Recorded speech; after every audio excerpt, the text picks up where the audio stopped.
Bonjour à tous et bienvenue pour cette 6e séquence de l'anthropologie facile. Nous nous sommes intéressés jusqu'ici à l'âme végétative et aux grandes puissances du corps. Puis nous sommes passés à l'âme sensible, à la psychologie et l'affectivité. Aujourd'hui, nous allons nous intéresser à une dimension propre à l'homme, l'intelligence. En nous situant dans un débat qui est très en vogue en ce moment et qui veut comparer l'intelligence humaine à l'intelligence artificielle. Une fois de plus, nous allons voir que lorsqu'on a une définition, on peut rentrer dans un débat qui arrive à une conclusion. Y a-t-il une intelligence artificielle? Nous verrons que cette définition ne relève pas d'une croyance, mais véritablement d'une démonstration que seule l'intelligence humaine peut faire et que jamais un ordinateur ayant une puissance de calcul très grande ne pourra faire. C'est Aline Lisotte, docteur en philosophie et directeur de l'Institut Karol Wojtyla, qui répond pour nous à cette question aujourd'hui.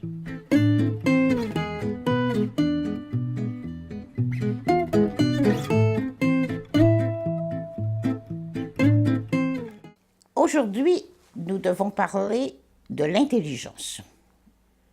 Qu'est-ce que l'intelligence? C'est probablement, à l'heure actuelle, l'une des puissances de la personne humaine. En tant que personne, l'ange est intelligent et nous espérons que Dieu le soit aussi, qui est le plus décrié, le plus méprisé, et on en arrive à l'heure actuelle à mépriser complètement la vérité de l'intelligence, au profit d'ailleurs de la raison, d'une part, que l'on exalte de plus en plus, mais qui n'arrive pas, l'intelligence n'est pas la raison. Commençons par montrer pourquoi l'intelligence est si méprisée.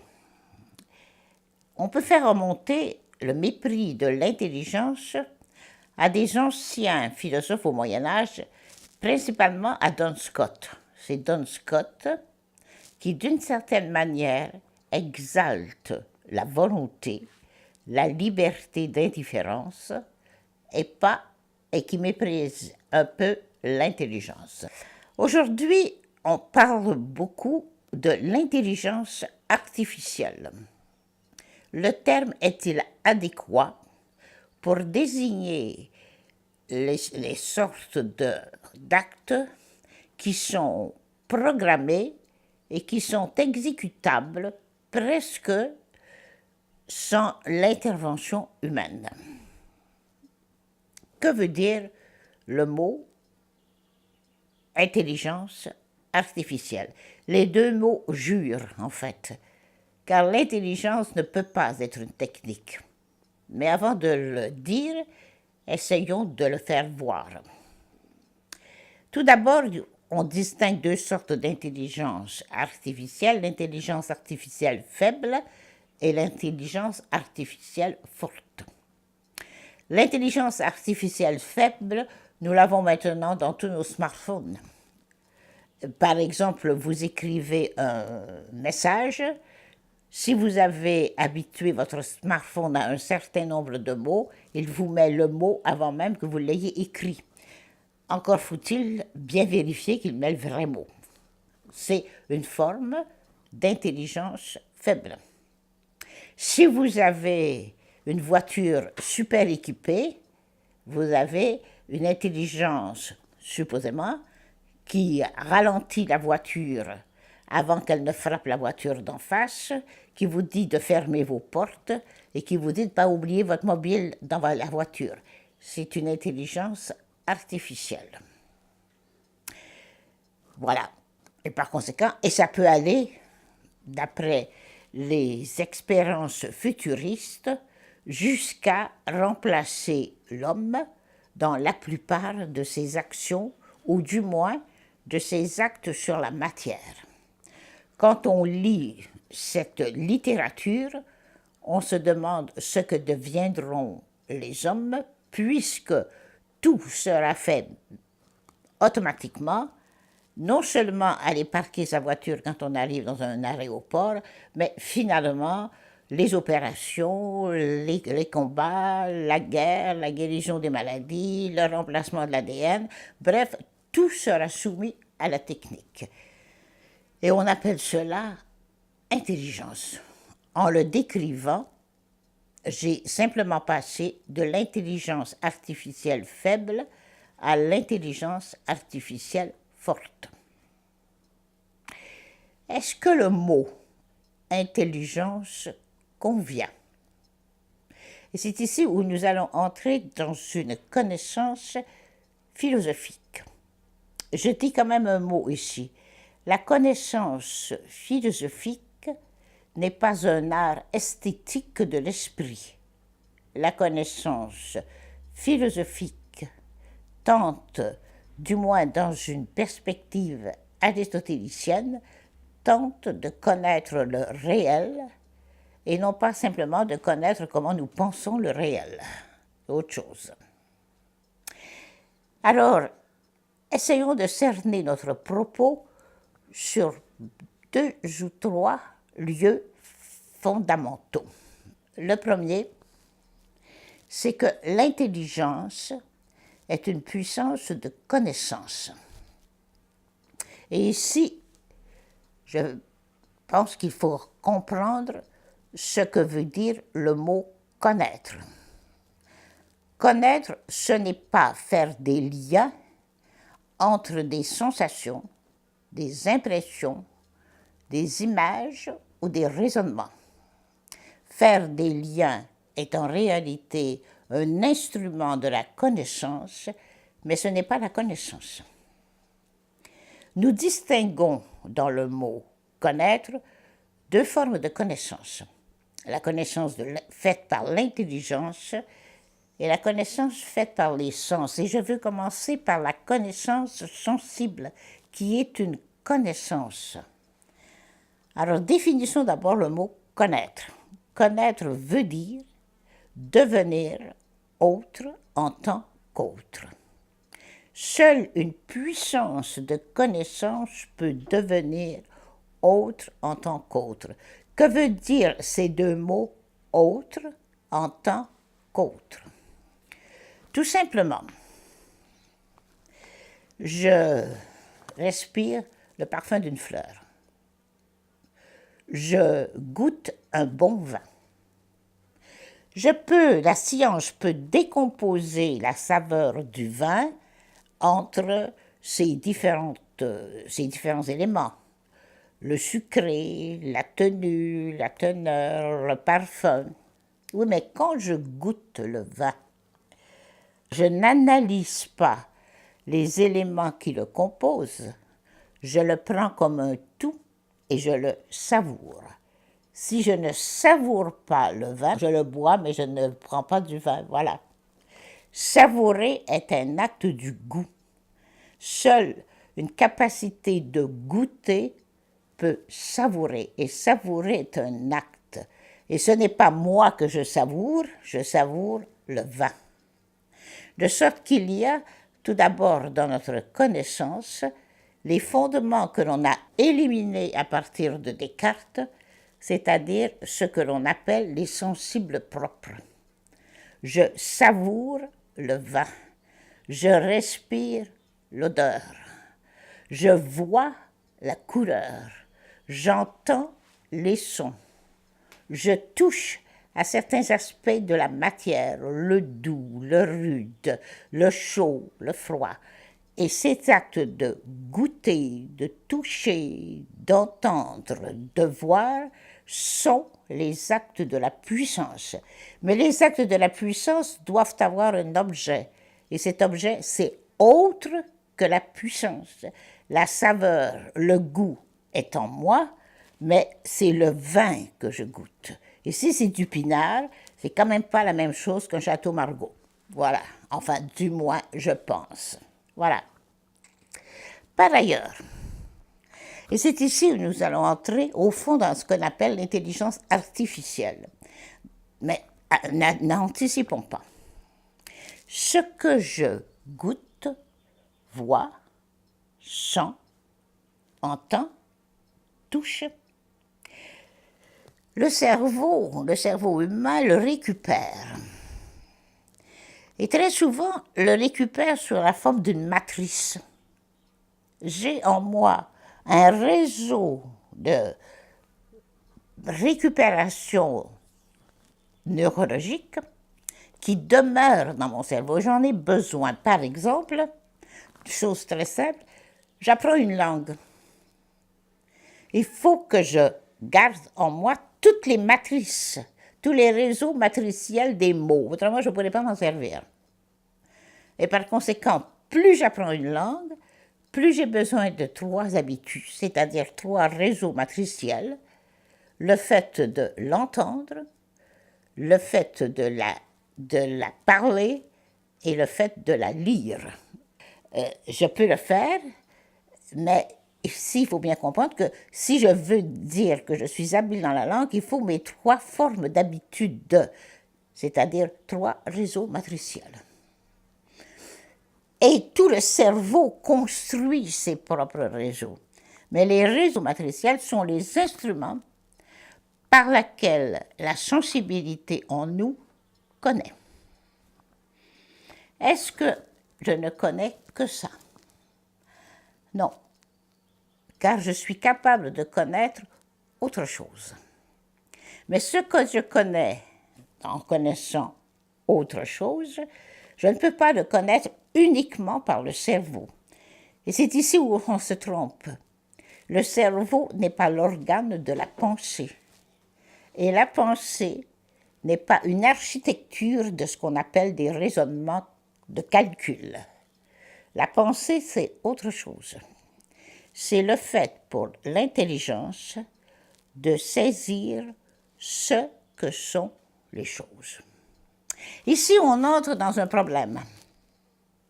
Depuis Descartes, et surtout depuis Kant, on a totalement désespéré de connaître ce que sont les choses. Et pourtant, l'enfant de 5 ans, à qui vous donnez une pomme, voit bien que c'est rouge, goûte que c'est sucré, saisit dans sa main que c'est rond, mais vous ne pouvez pas le tromper. Vous n'allez pas lui donner une pierre ou un ballon en lui disant de le manger, parce qu'il sait que c'est une pomme. Peut-être que le savant ne le sait pas, mais l'enfant le sait. Et par conséquent, il pourra, s'il le veut, s'il aime, essayer de comprendre ce que c'est qu'une pomme. Et ça, ce n'est pas si facile que ça.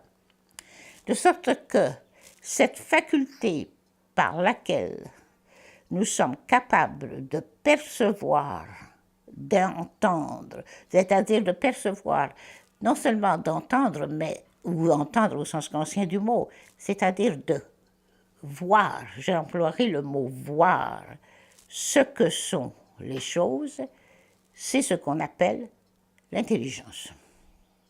Or, l'intelligence est absolument nécessaire pour connaître 2 aspects du réel qu'aucun sens ne peut connaître, que le cerveau ne peut pas connaître, c'est la substance, c'est-à-dire ce qu'est une chose, et la relation, c'est-à-dire l'acte par lequel 2 contraires dépendent l'un de l'autre.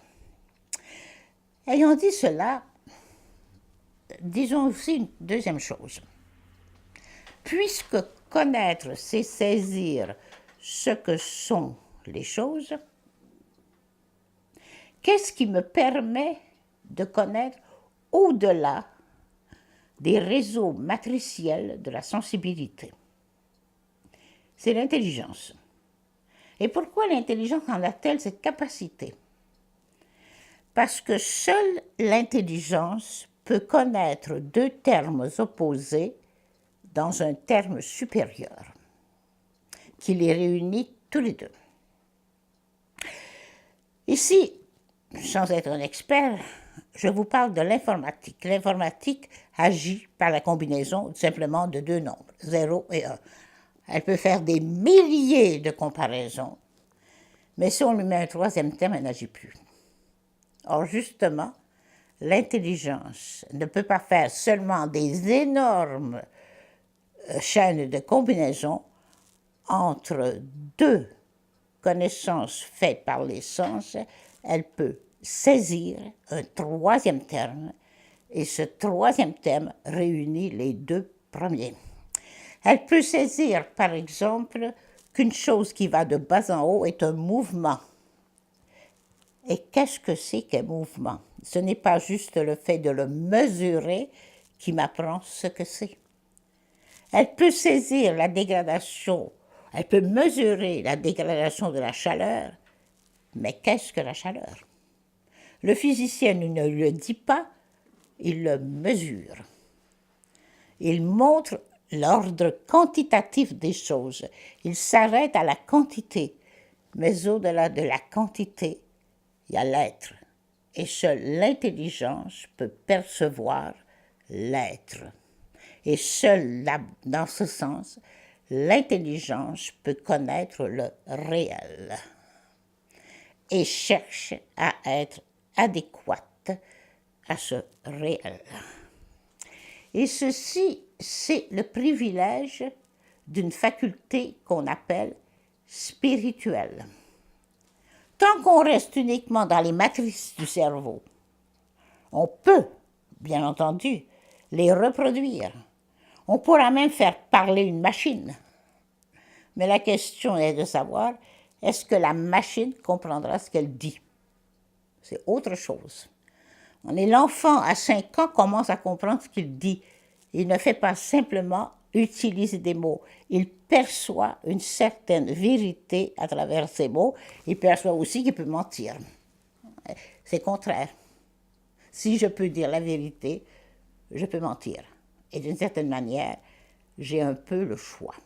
Et il y en a qui deviennent très experts dans les mensonges. Ils finissent par se mentir à eux-mêmes. Alors par conséquent, qu'est-ce que c'est que ce troisième terme qui est le propre de l'intelligence? C'est que justement, l'intelligence peut saisir au-delà du phénomène ce que Kant d'ailleurs désespérait de saisir, c'est-à-dire la chose. Kant nous dit bien qu'elle existe, mais il désespère de la saisir. Seule l'intelligence humaine peut saisir cette chose et devenir en acte de cette chose. Alors à ce moment-là, elle peut connaître le réel, même si ce réel se dérobe à elle dans sa plénitude d'être. Mais pour que l'intelligence puisse connaître le réel, il faut qu'elle le rapporte à quelque chose que l'on a totalement laissé de côté avec Auguste Comte, c'est-à-dire la cause des choses.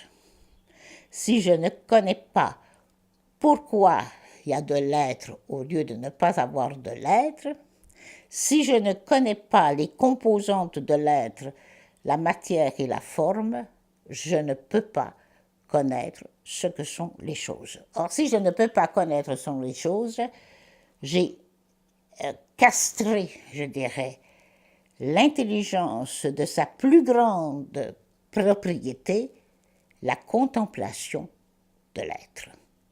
Et c'est exactement ce que veut faire l'intelligence artificielle, détruire dans l'homme toute contemplation de l'être pour la remplacer par la technique, c'est-à-dire la maîtrise de l'algorithme sur le réel et la façon de façonner le réel à la manière du calcul, de telle manière qu'on ne connaît plus, mais on mesure.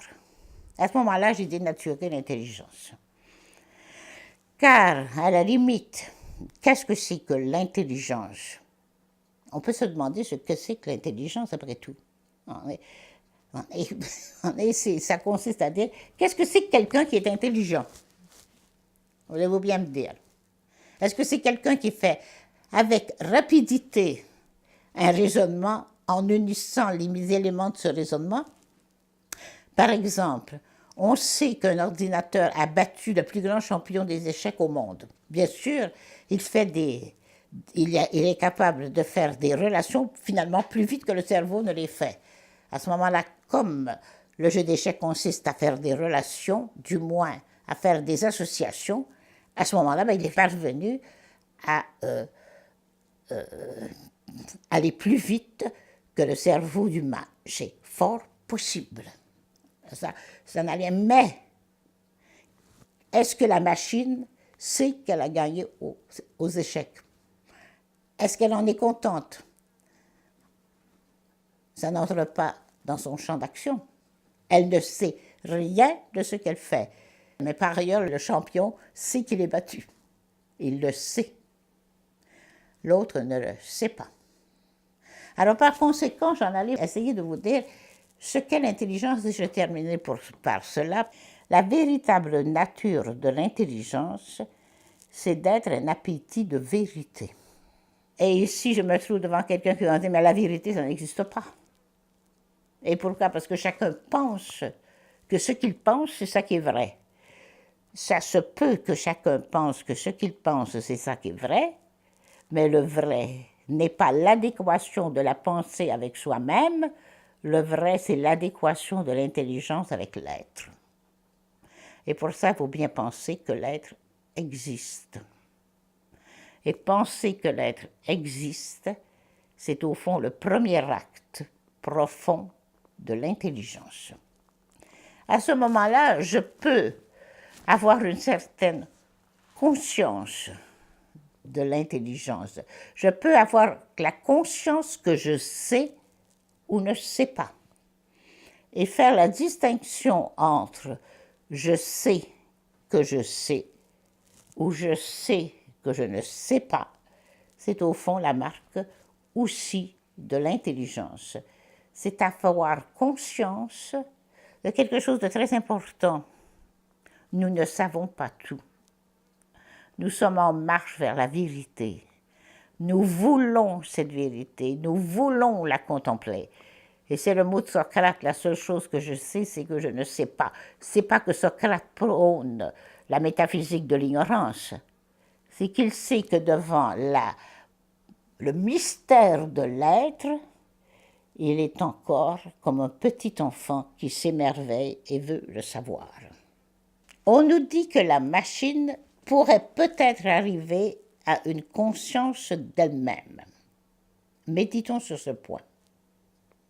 L'intelligence peut avoir conscience de son propre acte, ce qui montre qu'à ce moment-là, elle n'est pas matérielle, mais spirituelle, car seule l'intelligence peut revenir sur son acte propre et penser qu'elle pense. Je peux penser que je pense, et je peux même penser que je pense que je pense.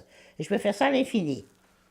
Je n'irai pas, ça ne fera pas progresser mon savoir, mais j'ai une capacité de saisir mon acte propre, de l'analyser, d'en voir les limites, d'en comprendre les erreurs ou de me réjouir de son adéquation. Cela, aucune machine ne peut le faire. Ce qui prouve qu'aucune machine, même le cerveau, ne peut pas prendre conscience de son propre acte.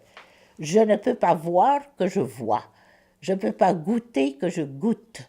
Je ne peux pas sentir que je sens.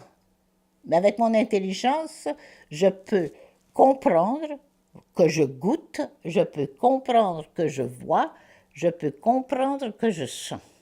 Et comme je viens de le dire, l'intelligence peut saisir qu'elle pense, peut saisir les erreurs, peut saisir ses limites, peut saisir ainsi sa propre nature et par le fait même saisir la nature de tout ce qui l'entoure dans la mesure où cette nature est la manifestation de l'être. À force de nier la valeur de l'intelligence, on finit par mettre de côté ce qui est le plus important, la vérité de l'être. Et quand on a mis de côté la vérité de l'être, on a mis aussi de côté la vérité de la nature. Et c'est ici, au fond, les limites de l'intelligence artificielle. Peut-on remplacer la nature par la technique? La nature est bien plus grande que la technique, car, comme disait Aristote, la nature est un ars divina indita rebus, et ici on ne peut pas aller plus loin que ça. La nature, c'est l'art divin dans les choses. L'intelligence humaine que Dieu a donnée à l'homme est celle qui est capable de percevoir cet art divin et d'en louer l'auteur.